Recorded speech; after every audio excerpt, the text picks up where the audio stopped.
You're watching Skolkovo TV for a special look at the Brics. I'm joined by Christopher Hartwell from Skolkovo Institute for Emerging Market Studies in Moscow.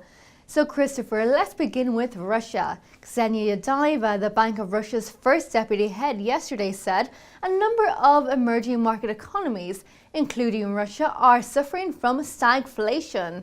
So what sort of actions are you expecting from Russia this year to fight inflation and boost its economy? Well, I think Ksenia Yadayeva is exactly right.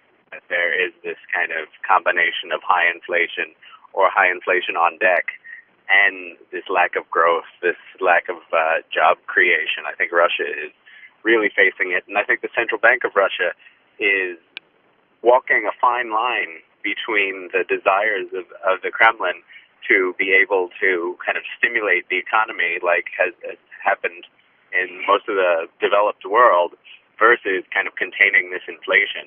I think there's really not much that's going to be done in the coming year. The Central Bank of Russia is going to continue to follow its rather tight policy because that's what the central bank should do, and it really is going to have to look out for what's going on the fiscal side. If there's this expansion, there really isn't much more way that the Russian government can expand. It's really got a tailwind with oil prices remaining high, and it's still seeing a slowdown of growth. So I think the next year is going to be critical to see what the government does in terms of its fiscal policy. Central bank is going to keep on doing what it is doing, which I believe is the correct policy. And speaking of problems with inflation, let's move over to Brazil as it raised interest rates to 10.5%. Now, this latest move by the central bank is to tackle its battle against inflation.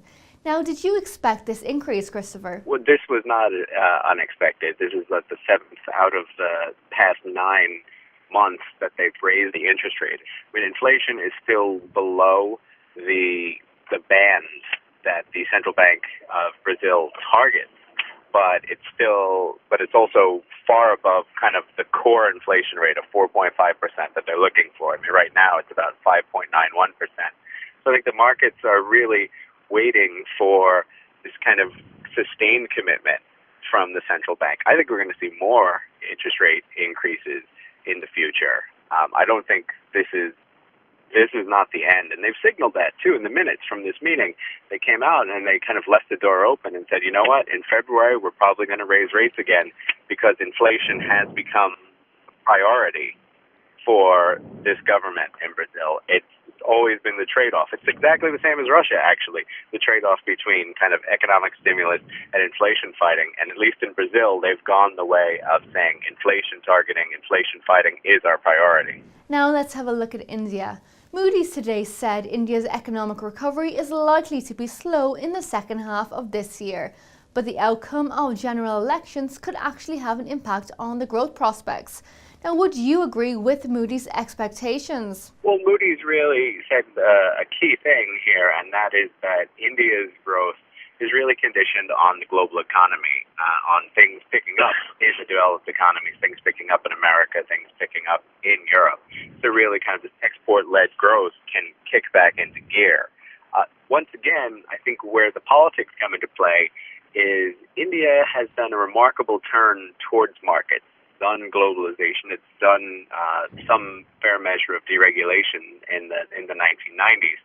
But it's really kept its kind of high levels of government spending, especially in relation to kind of anti-poverty, social, education expenditures, things like that.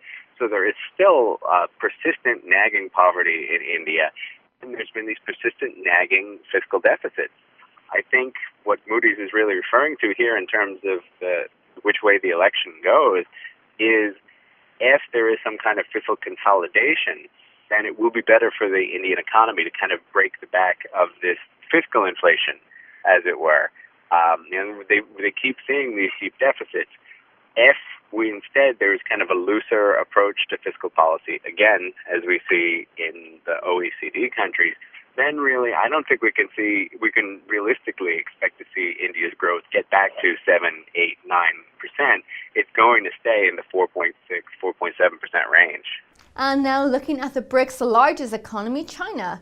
Chinese lending slowed in the second half of last year, but that did little to dent a build-up of debt that has left China's financial system increasingly vulnerable.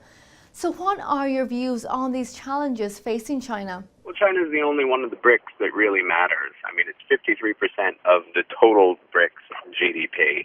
It's the only one that's really seen an increase in its trade, in its financial flows, as opposed to kind of the stagnation we've had in Brazil, in Russia, and in India. That being said, it's still facing a lot of the same problems. And really, we're seeing, if not the bursting of kind of the credit bubble that's inflated in China, hopefully we're seeing kind of a slow release.